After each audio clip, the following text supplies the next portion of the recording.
की क्लास का हमारा पहला प्रश्न है, एक आदमी और एक लड़के को एक साथ मिलकर किए गए काम के लिए 5 दिन की मजदूरी के रूप में 800 रुपये मिले।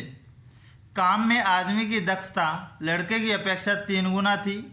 उस आदमी की दैनिक मजदूरी क्या होगी? तो साथियों यहाँ क्या कहा गया है कि एक आदमी प्लस में एक लड़के ने कितने दिन काम किया? 5 दिन काम किया और 5 दिनों की मजदूरी कितनी मिली? 800 रुपये। तो एक दिन की मजदूरी कितनी हो गई?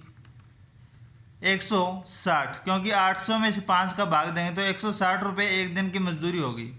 अब यहाँ पे क्या कहा गया है प्रश्न के अनुसार कि आदमी तथा लड़के की जो कार्य करने की दक्षता है वो कितनी है? अगर लड़का एक काम करता है तो आदमी 3 गुना अर्थात 3 काम करता है, तो इन दोनों की जो कार्य करने की दक्षता है वो कितनी होगी? 3:1। तो कहा गया है कि प्रतिदिन की मजदूरी क्या होगी? तो साथियों जब हम बात करें कि दोनों का जोड़ कितना हो गया? 4। 160 गुणा में 4। अब आदमी की दक्षता कितनी है? 3। तो 4 से काटा, 4 चौके 16, 40 और 40 दिए 120 रुपये प्रतिदिन उस व्यक्ति को दिए जाएंगे तथा उस लड़के को कितने दिए जाएंगे? 40 रुपये उस लड़के को दिए जाएंगे। बिल्कुल आसान सा सवाल है। जितना लंबा क्वेश्चन है उतना ही शॉर्ट एंड सरल भाषा में इसका आंसर है। चलिए बढ़ते हैं हमारे अगले प्रश्न की तरफ। अगला हमारा प्रश्न है, कोई संख्या जब 23 से विभाजित होती है तब वह शेष 1 बचता है और भागफल का मान 15 है, तो उस संख्या को ज्ञात करें। तो साथियों मैं आपको बता देता हूं कि जिस संख्या को विभाजित किया जाता है उसे क्या कहते हैं? भाज्य। उसके बाद में बात की गई कि जब जिस संख्या से भाग दिया जाता है उसे क्या कहते हैं? भाजक। जो हमारे पास आंसर आता है उसे क्या कहते हैं? भागफल। तथा जो शेष बचता है उसे क्या कहते हैं? शेषफल कहते हैं।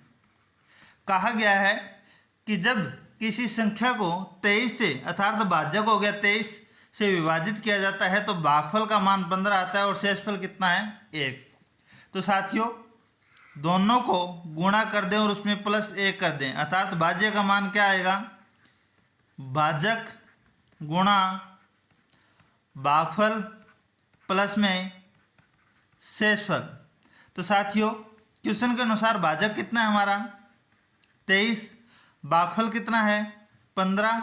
जोड़ना कितना है इसमें? 1। तो साथियों 15 दूए 30, 300 और 15 3 45, 345 प्लस में 1 बराबर आंसर हमारे पास क्या आ गया? 346। बात कह गई है कि जब 346 को 23 से विभाजित किया जाता है तो 15 भागफल और 1 शेषफल बचता है। तो इसका सही आंसर कौन सा हो जाएगा? ऑप्शन डी हमारा सही आंसर हो जाएगा। चलिए बढ़ते हैं हमारे अगले प्रश्न की तरफ। अगला हमारा प्रश्न है, 13,700 की निकटवर्ती संख्या ज्ञात करें जो 236 से बिल्कुल विभाजित हो सके। बिल्कुल आसान सा सवाल है साथियों।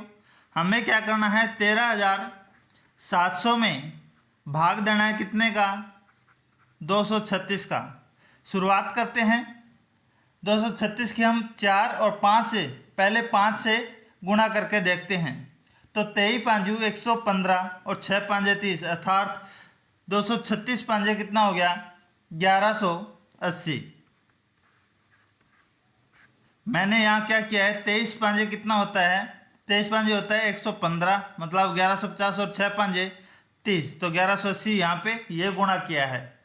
जब घटाएंगे तो 0, 17 में से 8 गए, 9 2 में से 1 गया 1, 190। फिर हमने क्या किया? एक ऊपर की 0 हटा ली।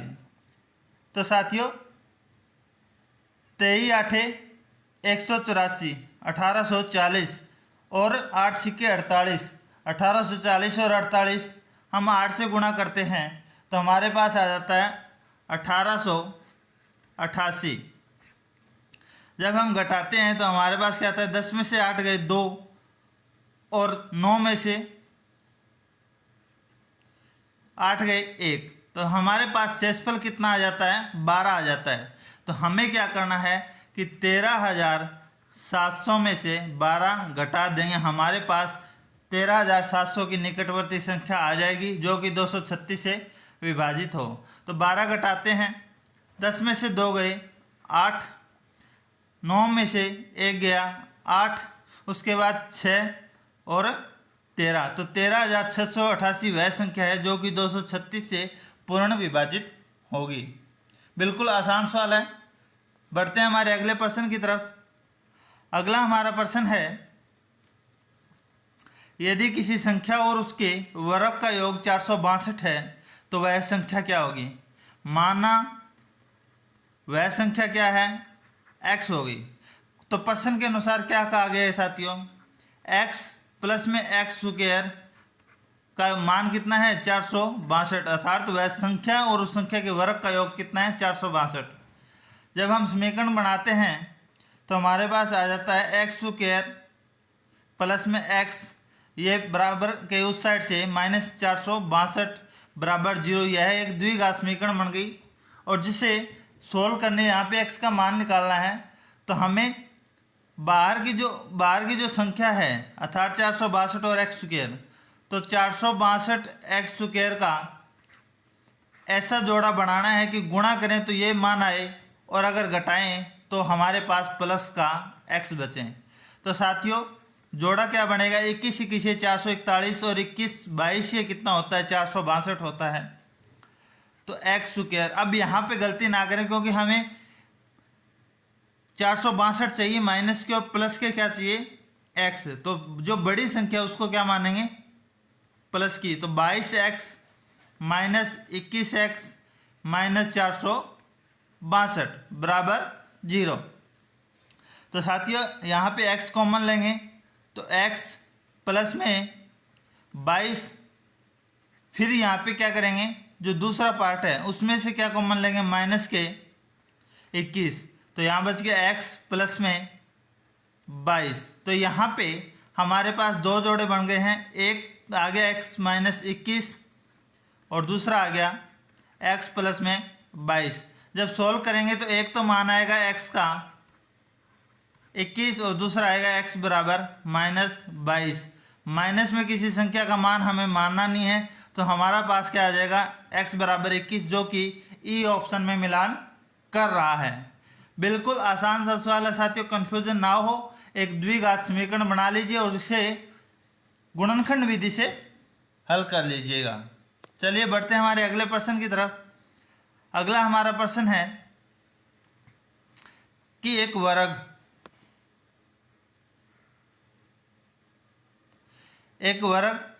का क्षेत्रफल ज्ञात करें जिसकी भुजा कितनी है, 2.3 मीटर है। साथियों इसके क्षेत्रफल क्या होंगे, क्षेत्रफल होता है वर्ग का भुजा गुणा, तो भुजा कितनी है, 2.3 गुणा 2.3। हमारे पास क्या है, 23 को जब हम गुणा करते हैं 23 के तो कितना आता है, 529। यहाँ पे हमारे पास दो संख्याएं छोड़ के दशमलव लगेगा तो 5.29 मीटर यहाँ पे हमारे साथ मीटर स्क्वायर हमारे पास क्या आ जाएगा, इसका क्षेत्रफल आ जाएगा। वही हम बात करें वर्ग के परिमाप की, तो वर्ग के परिमाप का क्या फॉर्मूला है, 4 गुणा भुजा, तो 4 को 2.3 से गुणा कर दें तो क्या आ जाएगा, 4 2 8 और 4 3 12, उसमें हम 1.2 मतलब 9.2 मीटर हमारे पास क्या आ जाएगा, इसका परिमाप आ जाएगा। बिल्कुल आसान सा सवाल है साथियों। आज की क्लास में हमने पढ़े हैं 5 महत्वपूर्ण प्रश्न जो कि परीक्षा की दृष्टि से बहुत ही महत्वपूर्ण होने वाले हैं। अगर आपको मेरी वीडियो पसंद आए तो मेरी वीडियो को लाइक और शेयर ज़रूर करें और मेरे यूट्यूब चैनल को ITI एक्सपर्ट को सब्सक्राइब करना ना भूलें। आज के लिए इतना ही साथियों, धन्यवाद।